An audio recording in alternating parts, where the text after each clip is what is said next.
નમસ્કાર, weather analysis સાથે હું છું પાયલ અને ગુજરાતમાં વરસાદ અને ગરમી એક સાથે આવવાના છે અને હું એટલે કહી રહી છું કારણ કે તમને અહીંયા એક સિસ્ટમ દેખાતી હશે. બંગાળની ખાડીમાં બનેલી એ સિસ્ટમ બહુ જ બધા વિસ્તારો પર અસર કરવાની છે. સાથે તમે જુઓ કે બાંગ્લાદેશમાં એની તીવ્રતા ખૂબ વધારે છે.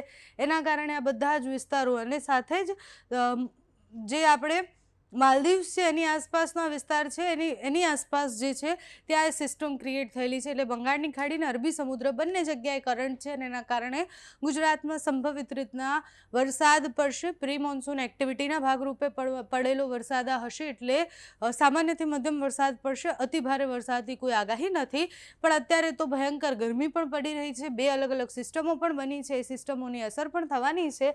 આપણે ગરમી પર પહેલાં ફોકસ કરીએ કારણ કે ગરમી ખૂબ વધારે વધવાની સંભાવના છે. આજના દિવસમાં 45 ડિગ્રીની આસપાસ તાપમાન પહોંચે તેવી સંભાવના છે. અમદાવાદમાં અત્યારે વહેલી સવારે 30 ડિગ્રી તાપમાન છે. એના સિવાય ધીરે ધીરે તમે જુઓ તો તમને ખ્યાલ આવે કે બપોર થતાં સુધીમાં 42 ડિગ્રી તાપમાન પહોંચશે.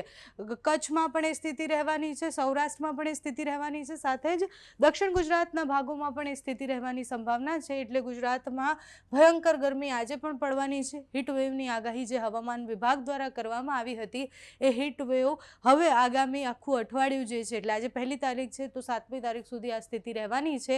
એના પછી સ્થિતિ બદલાય કારણ કે બે અલગ અલગ સિસ્ટમો મેં તમને જે બતાવી એ સિસ્ટમને કારણે વરસાદ પડી શકે તેવી સંભાવના છે. આ હાલત તમે જુઓ કે બીજી 3જી તારીખ સુધીમાં પણ એ જ રહેવાની છે. ટેમ્પરેચર જરા પણ ઓછું થતું નથી દેખાતું. એટલે તમે જુઓ કે 42-43 ડિગ્રી સામાન્ય ટેમ્પરેચર લાગતું હોય છે, એના પછી 45 ડિગ્રી સુધી પહોંચે તેવી સંભાવનાઓ છે. અત્યારે અતિ ગરમી પડવાની છે, વચ્ચે વચ્ચે વરસાદ પણ પડવાનો છે. પ્રી મોન્સૂન એક્ટિવિટીના ભાગરૂપે વરસાદ પડવાનો છે. સાથે જ સુપર અલ નીનો એક્ટિવ થશે એટલે એની અસરો પણ દેખાશે. ગરમી ભયંકર પડશે, વરસાદ જે છે ઓછો થઈ જશે અને જે સિસ્ટમ બની છે માલદીવ્સની નીચે એ સિસ્ટમ ધીરે ધીરે ઉપરની તરફ આવશે એટલે એ દક્ષિણના ભાગોથી થઈ અને મહારાષ્ટ્રના દરિયાકાંઠાથી થઈ અને ગુજરાતના દરિયાકાંઠામાં પ્રવેશ છે, જેના કારણે દક્ષિણ ગુજરાત અને દરિયાકાંઠાના વિસ્તારોમાં અસર થવાની સંભાવના છે. અત્યારે તો ભયંકર ગરમીથી આપણે ત્રસ્ત રહેવાનું છે. 5મી-6ઠ્ઠી તારીખ સુધી તમને આ જ સ્થિતિ દેખાતી હશે એટલે 5મી-6ઠ્ઠી તારીખ સુધી આપણે ગરમીનો અનુભવ કરવાનો છે. વરસાદ પડવાની પણ સંભાવના છે, પણ એકદમ સામાન્ય મધ્યમ વરસાદ હશે. પ્રી મોન્સૂન એક્ટિવિટીના ભાગરૂપે પડેલો વરસાદ હશે. બાકી ક્યાંય વરસાદની આગાહી અત્યારે નથી. અતિભારે વરસાદ નહીં પડે. આપણે એને માવઠું પણ નહીં કહી શકીએ કારણ કે હવે એ કમોસમી વરસાદ નથી, પ્રી મોન્સૂન એક્ટિવિટી છે.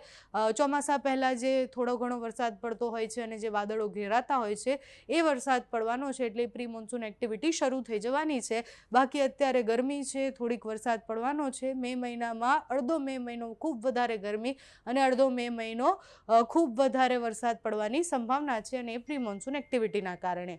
તમારે ત્યાં અત્યારે કેવું વાતાવરણ છે, કેટલી ગરમી પડી રહી છે, અમને કમેન્ટ્સમાં જણાવજો. અત્યારે આ વિડીયોમાં બસ આટલું. જો તમે અમને યુટ્યુબ પર જોઈ રહ્યા હોય તો સબસ્ક્રાઈબ કરજો, ફેસબુક પર જોઈ રહ્યા હોય તો ફોલો કરજો, અમારા વિડીયોને લાઈક અને શેર કરજો.